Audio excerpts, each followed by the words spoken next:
అందరికీ నమస్కారం. నా ప్రాణమ పార్ట్ 153.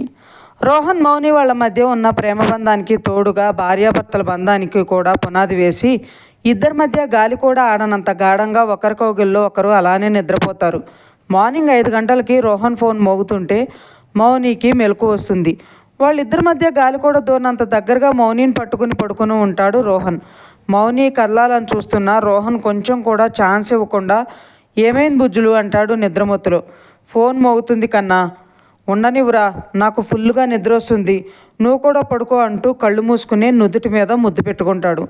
మౌని రోహన్ని చూసి నవ్వుకుంటూ మళ్ళీ పడుకుంటుంది. కానీ ఫోన్ మళ్ళీ మోగుతుంటే కన్నా ఫోన్ చూడు, ఏదైనా ఎమర్జెన్సీ ఏమో అంటుంది. ఎమర్జెన్సీ అనగానే రోహన్ మొబైల్లో డిస్ప్లే చూసి లిఫ్ట్ చేసి చెప్పరా అంటాడు. అవతల దీపక్, రే ఎమర్జెన్సీరా, వెరీ సీరియస్ కండిషన్, నువ్వైతే హ్యాండిల్ చేయగలవని కాల్ చేశారా, నువ్వు ఇక్కడే ఉన్నావు కదా అందుకని అంటాడు. రోహన్ సరే అని, నేను రావటానికే హాఫ్ అన్ అవర్ పడుతుందిరా అని అంతలోపు ఏం చేయాలో ఇన్స్ట్రక్షన్స్ ఇచ్చి కాల్ పెట్టేసి, మౌని ఎమర్జెన్సీరా, నువ్వు ఇక్కడే ఫ్రెష్ అవ్వు, నేను కిందకెళ్ళి ఫ్రెష్ అవుతా, ఇద్దరం స్టార్ట్ అవుదాం అని మౌని నుదుటిని ముద్దు పెట్టి కిందకెళ్తాడు. మౌని ఫ్రెష్ అయ్యి కిందకు వచ్చేసరికి రోహన్ తన కోసమే వెయిట్ చేస్తూ ఉంటాడు. మౌని రాగానే ఇద్దరూ కలిసి హాస్పిటల్కి వెళ్తారు.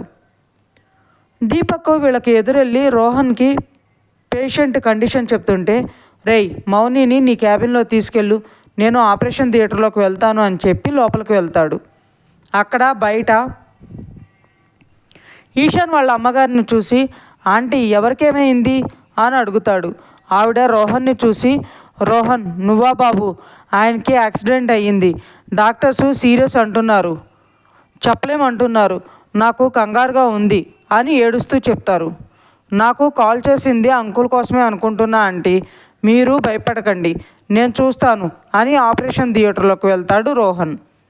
2 గంటల తర్వాత రోహన్ బయటికి రాగానే ఈశాన్ అమ్మగారు పరిగెత్తుకుంటూ వచ్చి ఆయనకి ఎలా ఉంది అని అడుగుతారు. He's out of danger aunty, 1 month హాస్పిటల్లోనే ఉండాల్సి వస్తుంది అని చెప్తాడు రోహన్. ఆవిడ థ్యాంక్ యూ రోహన్ అంటారు చేతులెత్తి దండం పెడుతూ. రోహను ఆ చేతుల్ని పట్టుకుని, థ్యాంక్స్ ఎందుకు ఆంటీ, నా డ్యూటీ నేను చేశాను, అయినా నేనే మీకు థ్యాంక్స్ చెప్పాలి.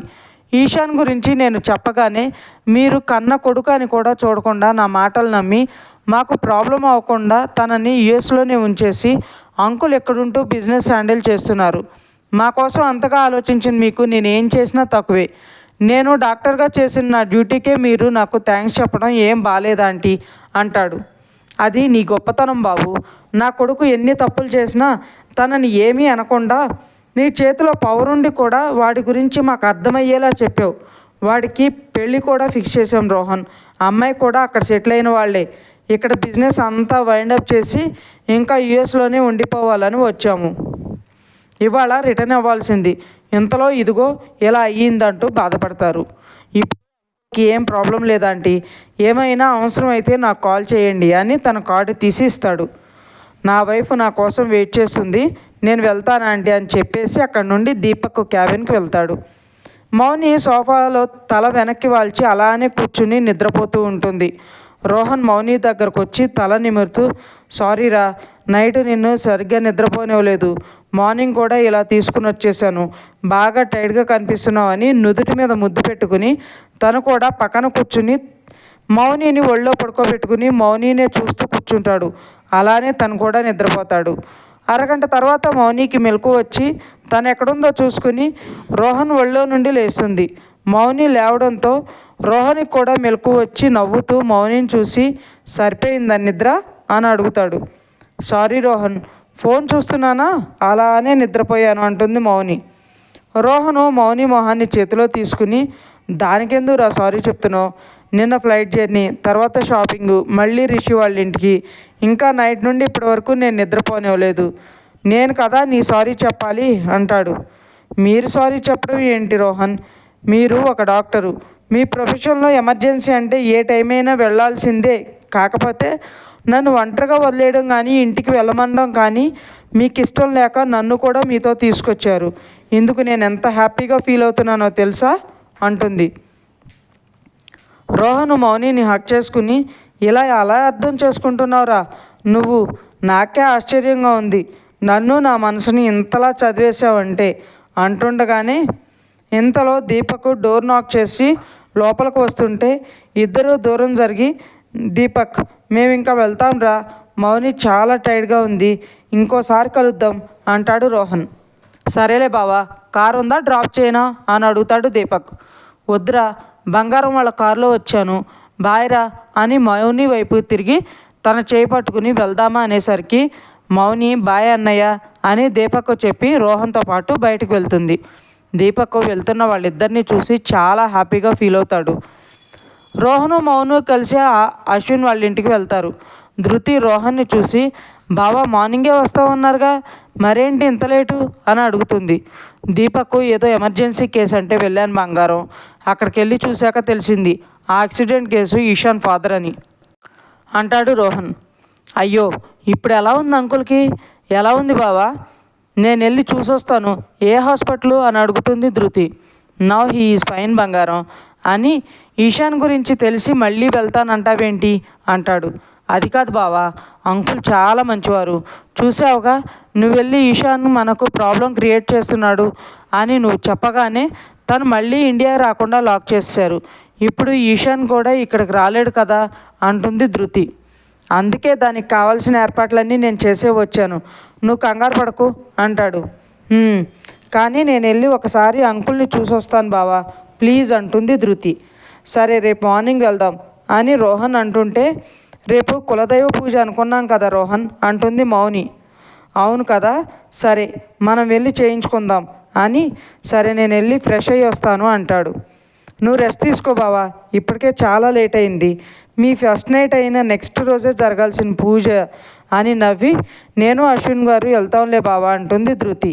సరే బంగారం, మేము పూజ అవగానే అటు నుండి అటే ఎయిర్పోర్ట్కి వచ్చేస్తామని చెప్తాడు. సరే మీరు వెళ్ళి రెస్ట్ తీసుకోండి, మధ్యాహ్నం తిన్నారో లేదో ఏదో ఒకటి ప్రిపేర్ చేసి మీ రూమ్కే పంపిస్తాను అని కిచెన్లోకి వెళ్ళిపోతుంది ధృతి. రోహన్ మౌని రూమ్లోకి వెళ్ళాక ముందు రోహన్ ఫ్రెష్ అయ్యి వచ్చాక మౌని కూడా ఫ్రెష్ అయ్యి వచ్చి అద్దం దగ్గర కూర్చుని అందులో నుండి బెడ్ మీద పడుకుని ఉన్న రోహన్ని చూస్తూ ఉంటుంది.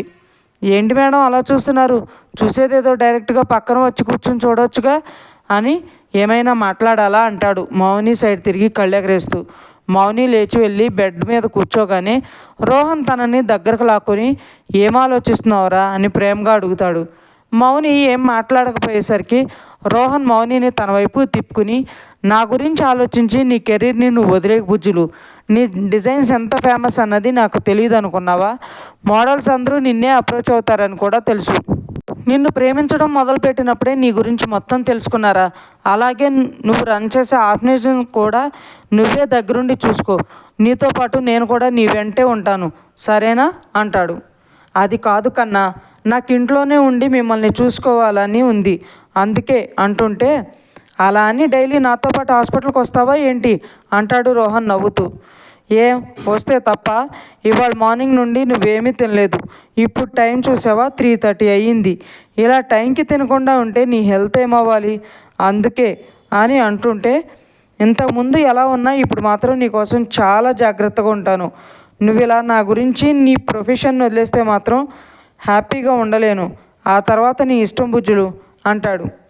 నేనేం చేసినా అది నీకోసమే, నీ గురించే కన్నా, నీకు ఇష్టం లేనిది నేను ఎప్పుడూ చేయను అని రోహన్ని హక్ చేసుకుంటుంది. నెక్స్ట్ వీక్ ప్యారిస్ వెళ్ళాలేమో కదా అంటాడు రోహన్. నీకెలా తెలుసు, వేదు చెప్పిందా అంటుంది మౌని.